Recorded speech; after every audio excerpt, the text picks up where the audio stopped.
साथियों जय हिंद। आज एक और नए अपडेट के साथ अपडेट है आज भूतपूर्व सैनिक यानी एक्स सर्विसमैन और जो जनरल हैं उनके लिए एक नया नोटिफिकेशन निकाल रखा है एसएससी ने। एसएससी स्टाफ सिलेक्शन कमीशन जो कि सरकारी जॉब है, फेज 13 की वैकेंसी निकाल रखी है। फीस कितनी है, फॉर्म कब से कब तक भरे जाएंगे, ये पूरी डिटेल आपको इस वीडियो में मिलने वाली है। लेकिन आपको पहले बता दूं, इसमें थे पेज पूरे 72 पेज से ज़्यादा थे, लेकिन आपके लिए मात्र ओनली 10 पेजों में ही एक्स सर्विसमैन के लिए इसको क्लोज कर दिया गया है कि आपके लिए क्वालिफिकेशन क्या होगा, क्या फीस होगी, क्या एग्जाम पैटर्न होगा और आपका सेंटर कहाँ होगा। ये चीज़ पहले बता दूं कि ये फॉर्म भरने से पहले आपको इससे पहले ओटीआर क्या होना चाहिए। ओटीआर होता है वन टाइम रजिस्ट्रेशन फॉर्म भरने से पहले, क्योंकि एसएससी इस बार सख्त हो चुकी है और इसमें आपको वैकेंसी की डिटेल भी देखने को नहीं मिलेगी। कहीं आप सोचिए सर वैकेंसी तो है ही नहीं इसमें, तो इसलिए आपको पहले बता दूं वैकेंसी आती है इनकी बाद में कि एक्स मैन के लिए कितनी वैकेंसी है। और ये जो फेज 13 है, फेज 9 है, फेज 10 है, इसमें काम होता है 10th लेवल भी होती है और 12th लेवल और ग्रेजुएशन लेवल, उस हिसाब से अलग अलग काम होता है एसएससी का। तो शुरू करता हूँ मैं, इसीलिए आपको मैंने पहले ही बता दिया है, नहीं तो आप बोलोगे सर और ये कल ही वैकेंसी आई है। तो लगातार भी आपको ऐसे ही सरकारी जॉब के लिए वैकेंसी देखने को मिलेगी। पहला है application form SSC phase 13 2025 for ex serviceman.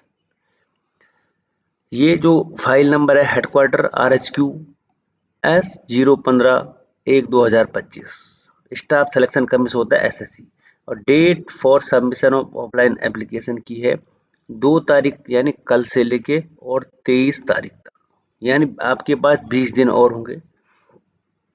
और लास्ट डेट है 23 जून को। ठीक है, बाकी आप इसको जल्दी से जल्दी फॉर्म भर लें, क्योंकि उसके बाद यहाँ पे ट्रैफिक हो जाता है एसएससी में और फॉर्म नहीं भरा जाता।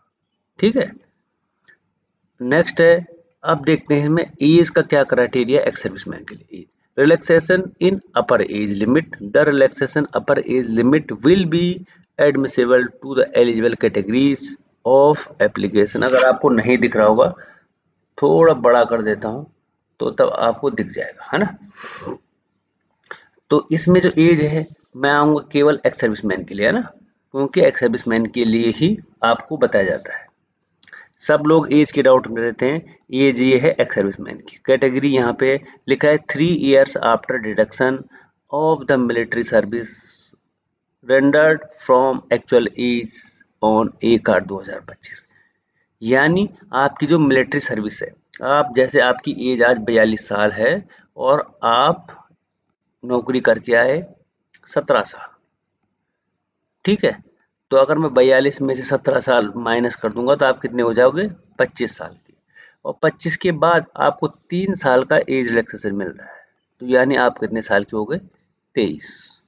25 में से 3 माइनस करोगे तो 25 में 3 माइनस करोगे 22, तो आप कितने साल के हो जाओगे, 22 साल के। तो आप आराम से इजीली फॉर्म अप्लाई कर सकते हैं। ठीक है, इसमें और क्या लिखा है, डिफेंस पर्सनल जो भी है, या फॉरेन कंट्री, या कोई ऐसा है जिसको ऑपरेशन के दौरान डिसेबल है, उसके लिए भी 3 साल है सेम। और अगर कोई डिफेंस पर्सनल SC ST है तो उसके लिए 8 साल का है, लेकिन वो डिसेबल होना चाहिए, है ना। कोई मतलब डिसेबल हो जाता है कि वार के दौरान कहीं विदेश में जब शांति सेना बन के जाती है हमारी फौज, तो तब उसके लिए 8 साल है। उसको पहले 17 माइनस करना पड़ेगा, फिर 8 साल का करना पड़ेगा, तो वो तो बच्चा हो जाएगा, फिर तो वो 17-18 साल का हो जाएगा। नेक्स्ट अगला है special instruction for ex serviceman. देखो एक्स सर्विसमैन के लिए है स्पेशल इंस्ट्रक्शन है, क्योंकि ये कैटेगरी आपको SC ST के लिए मिलेंगे, लेकिन ये कैटेगरी हमारी है, इसलिए आपको इसी के लिए बताया जा रहा है। यहाँ पर लिखा है ESM application seeking for fees concession age relaxation and reservation cell in variable submit the request certificate in prescribed format आपको एक तो फीस नहीं लगेगी, ठीक है, समझ गए, बस कुल मिला के ये है मेरा कहने का मतलब।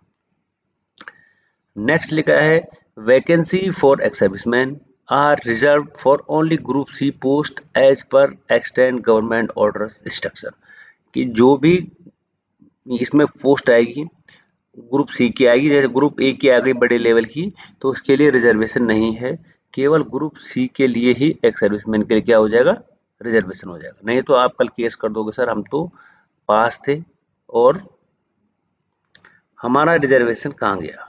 Next, the period of call of service of ex-servicemen in armed forces shall also be treated the service armed forces for purpose of age relaxation, मतलब आपने जो जॉब की है सेना में उसके लिए आपको एज रिलैक्सेशन मिल रहा है। The ex-servicemen who have already secured an employ in civil side under central government in group C and group D post on regular basis after availing the benefits of reservation given the ex-servicemen for their employment are not eligible for reservation in ESM। भाई इसमें साफ साफ लिखा है कि अगर ये वाली लाइन देख लेना, अगर आपको यहाँ पर पहले ही रिजर्वेशन मिल चुका है तो आप रिजर्वेशन के हकदार नहीं होंगे, इस पे लिखा हुआ है, ठीक है। और बाकी इसमें कुछ नहीं लिखा हुआ। मेन बात यहाँ पर यह है कि अगर आपने पहले रिजर्वेशन ले रखा है तो फिर आपको रिजर्वेशन नहीं मिलेगा, ठीक है।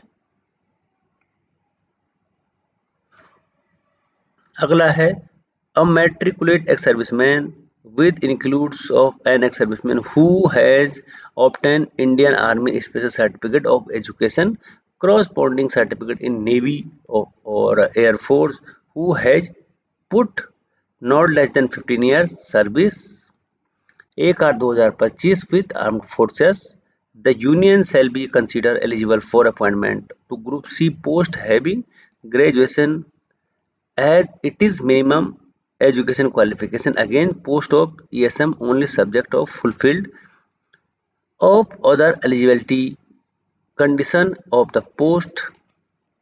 कुल मिला के बात है कि अगर आपके पास सर्टिफिकेट नहीं है 10th 12th, तो आपको जो फौज से हमारे को जब रिटायर होते समय एक सर्टिफिकेट मिलता है, ठीक है, ग्रेजुएशन का, आप उसको लगा के इस फॉर्म के लिए अप्लाई कर सकते हैं। इस फॉर्म के लिए नहीं, आप किसी भी फॉर्म के लिए अप्लाई कर सकते हैं, लेकिन उसमें कोई समस्या वाली बात नहीं है, ठीक है। और उसकी जो जॉब है वो 15 साल पूरी होनी चाहिए, 1/8/2025 तक उसकी एज, उसकी जो वो है नौकरी है वो 15 साल कंप्लीट हुआ होना चाहिए। ऐसे नहीं कि आप 14 साल में ही अप्लाई कर रहे हो। यहाँ पे लिखा है ex serviceman and means a person, कि एक्स सर्विसमैन का मतलब क्या होता है, who has served in any rank whether as a combatant और non combatant in the regular army, जो भी आर्मी एयरफोर्स और आपको पता है कि नेवी में नौकरी क्या होना चाहिए और 15 साल से ऊपर उसकी जॉब होनी चाहिए, मैं आपको पहले बता देता हूँ। नेक्स्ट है who has release from such service as a result of deduction of establishment. बाकी यहाँ पे कुछ नहीं लिखा हुआ है।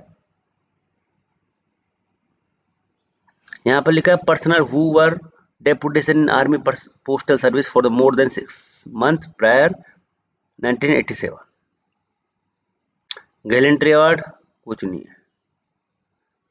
नेक्स्ट देखते हैं एप्लीकेशन फीस कितनी होगी, जो जरूरी है आपको केवल वही बताया जा रहा है, नहीं तो मेरे पास बहुत 72 पेज है इसमें, अगर आप नोटिफिकेशन देखोगे 72 पेज है। और एप्लीकेशन फीस है, फीस पेबल एज 100 रुपये, 100 रुपये फीस है, लेकिन आप उसको भीम ओनली, भीम और यूपीआई नेट बैंकिंग और जो भी एटीएम कार्ड है, रुपए कार्ड है, उससे आप कर सकते हैं, ठीक है।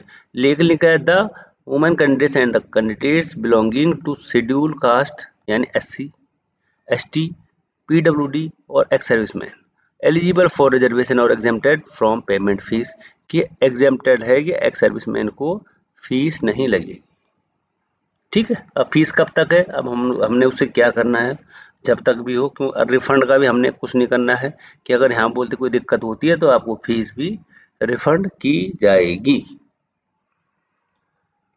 ठीक है भाई साथियों, नेक्स्ट है exam city of all over India, कि भारत में सेंटर कहाँ कहाँ होंगे अगर आपने पेपर देने जाना है। तो यहाँ पे रीजन होते हैं, ठीक है। जैसे बिहार, सेंटर रीजन है बिहार एंड उत्तर प्रदेश।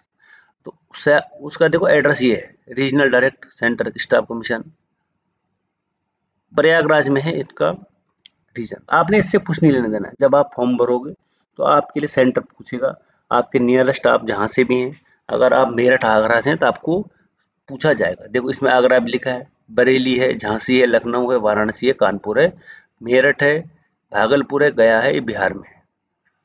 फिर आता है आपका ईस्टर्न रीजन अंडमान निकोबार में, या झारखंड, उड़ीसा, सिक्किम, वेस्ट बंगाल। या ये उनका एसएससी का एड्रेस है, इस साइड का ईस्टर्न रीजन का।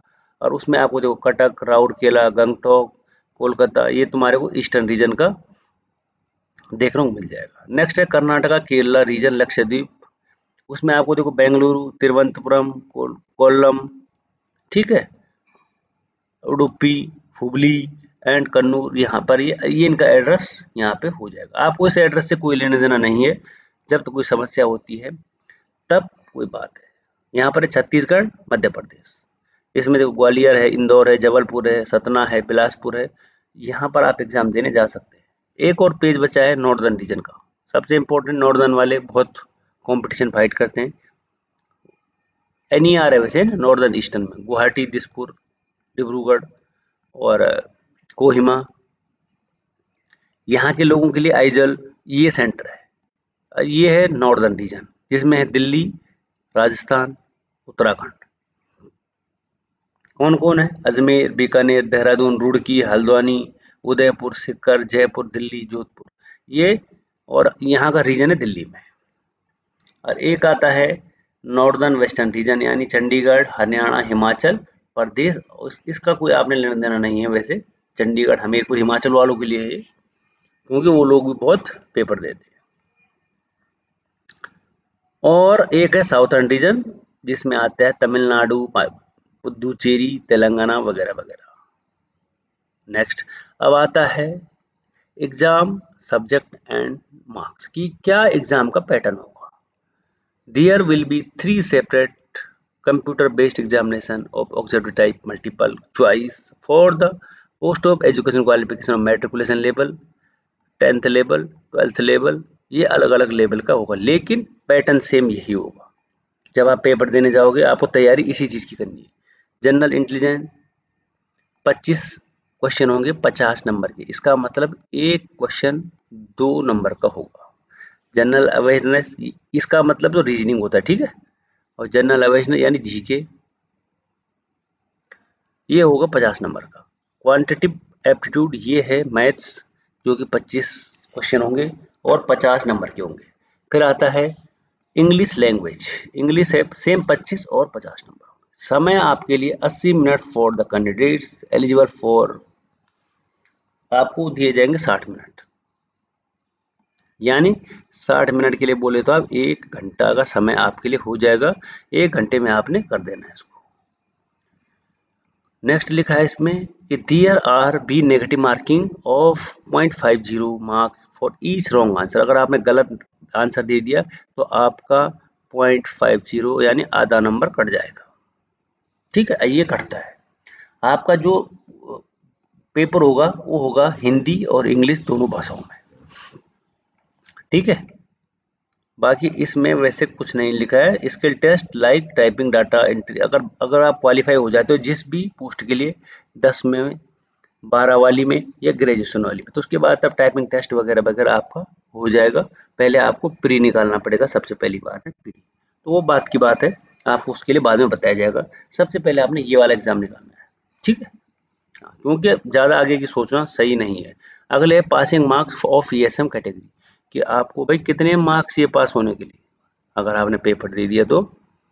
क्या लिखा है इसमें SSC ने, the candidate scoring less than cut off marks as given below will not be considered of the stage of recruitment, कि आपको भाई कम से कम इतने मार्क्स लाने पड़ेंगे अगर आपने पास होना है तो। देखो अनरिजर्व के लिए 30 है, और जो कैटेगरी है ना हमारे जैसे ESM, उनको 20% नंबर चाहिए होते हैं। ठीक है, समझ गए? कम से कम 40 नंबर तो हमारे को कम से कम चाहिए ही चाहिए।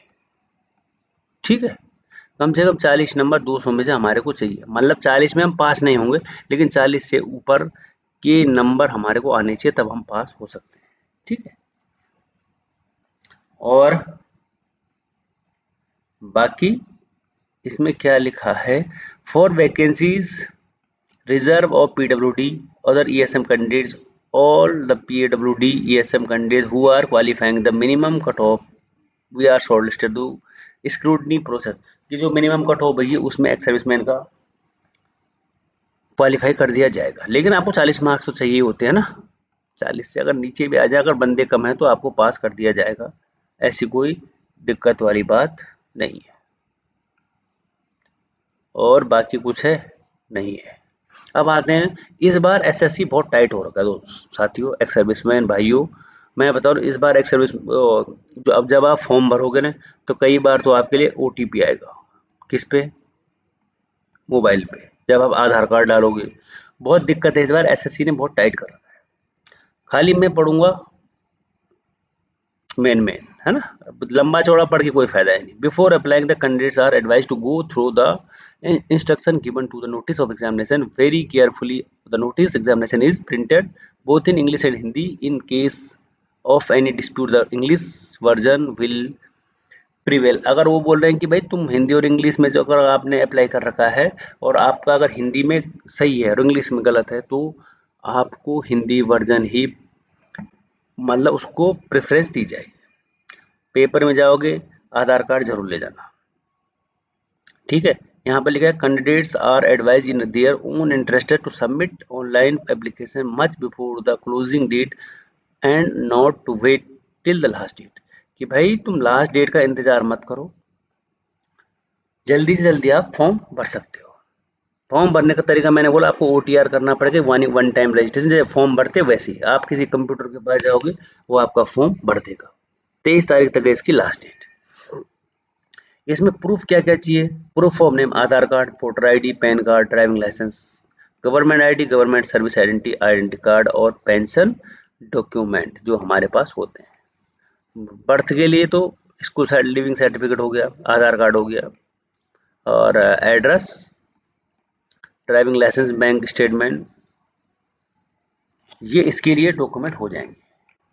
तो दोस्तों मैंने आपको अभी इसमें क्या नहीं बताया कि फॉर्म कैसे भरना है। मैंने आपको बता दिया है कि उसके लिए आपको OTR करना पड़ेगा ना। फिर आप बोलोगे सर आपने फॉर्म भरने के लिए हमारे को बताया नहीं, इसलिए मैं आपको बता देता हूँ कि जब आप फॉर्म भरोगे तो आपके लिए आएगा OTR। ठीक है, OTR में आप फॉर्म भर सकते हैं। पहले आपको SSC की वेबसाइट पर जाना है, ssc.sw.sc.government.in। इस पे आप जाओगे तो यहाँ पे आएगा आपका OTR के लिए, आप OTR करोगे। अगर आपने नहीं कर रखा है तो, नहीं तो साइट इसकी बंद हो जाएगी इसकी। OTR पे आप अपना रजिस्ट्रेशन करोगे, ज़्यादा टाइम लगेगा 10 मिनट। उसके बाद आपके लिए हर फॉर्म आप इनको भर सकते हो, और ज़रूर भरें अगर आप सरकारी नौकरी की तलाश में हैं तो साथियों आपको इसमें बहुत कुछ मिलेगा। आपको मैट्रिक फीस बता दी, मैट्रिक पढ़ाई बता दी, इसमें आपको 72 पेज मिलेंगे, लेकिन आपको मैंने शॉर्ट में बता दिया है। और आज भी शायद एक और नया नोटिफिकेशन आएगा, आपको उसके लिए भी बताया जाएगा। तो आपको हमारा जो वीडियो है, हमारा अपडेट है, वो कैसा लगा ज़रूर कमेंट सेक्शन में बताएं। और अगर आप हमारे चैनल पर पहली बार हैं तो लाइक, शेयर और सब्सक्राइब तो ज़रूर करें अगर आपकी इच्छा हो। तो फिर मिलेंगे एक और नई एक्स सर्विसमैन अपडेट के साथ, एक और नई वीडियो के साथ। तब तक के लिए थैंक यू और धन्यवाद। आपका दिन शुभ रहे।